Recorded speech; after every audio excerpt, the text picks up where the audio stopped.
ప్రతిపక్ష పార్టీ నాయకుల అవాకులు చవాకులకు భయపడే ప్రసక్తే లేదని ఎమ్మెల్యే చిర్ల జగ్గిరెడ్డి అన్నారు. రావులపాలెం కొత్తపేట నూతన రోడ్ని ప్రారంభించిన ఆయన ఈ రోడ్ని సీఎం వైఎస్ జగన్ సంక్రాంతి పండుగ కానుకగా పూర్తి చేయించారని చెప్పారు.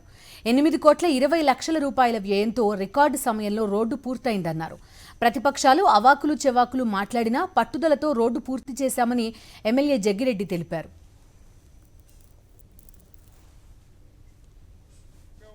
ఈ రోడ్డు 5 నియోజకవర్గాలను కలిపేటువంటి ఈ రోడ్డు మరి ఏదైతే అధ్వాన స్థితికి చేరుకున్న తరుణంలో కాంట్రాక్టర్లకి ఉన్నటువంటి ఇబ్బందుల్ని మా దృష్టికి తీసుకొచ్చినప్పుడు జగన్మోహన్ గారి దృష్టికి తీసుకెళ్లి కొత్త ఎస్ఎస్ఆర్ ఇప్పించడం ద్వారా అలాగే ఈ రోడ్డుని ముందు మొదలుపెట్టి తర్వాత కాంట్రాక్టర్లను కూడా ఒప్పించి ఈ రోడ్డు జగన్మోహన్ రెడ్డి గారి ద్వారా పండక్కి కొత్త అతిథులకి మరి గుర్తుగా కానుక ఇస్తామనేటువంటి మాట చెప్పడం జరిగింది.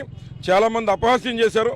అయినా కూడా ఏదైతే వైఎస్ఆర్సీపీ కార్యకర్తలు ఉన్నటువంటి ప్రజానీకులకు అందరి మద్దతుతో ఇవాళ ఈ రోడ్డు మొదలుపెట్టి రికార్డు టైంలో మరి కోనసీమ విచ్చేస్తున్నటువంటి అతిథులందరికీ కూడా సంక్రాంతి కానుకగా సంక్రాంతి జగనన్న కానుకగా 8,20,00,000తో కూడినటువంటి ఈ రోడ్డుని మరి పూర్తి చేసి ఇవాళ కొత్త అల్లుళ్ళకి ఇవ్వడం జరిగింది.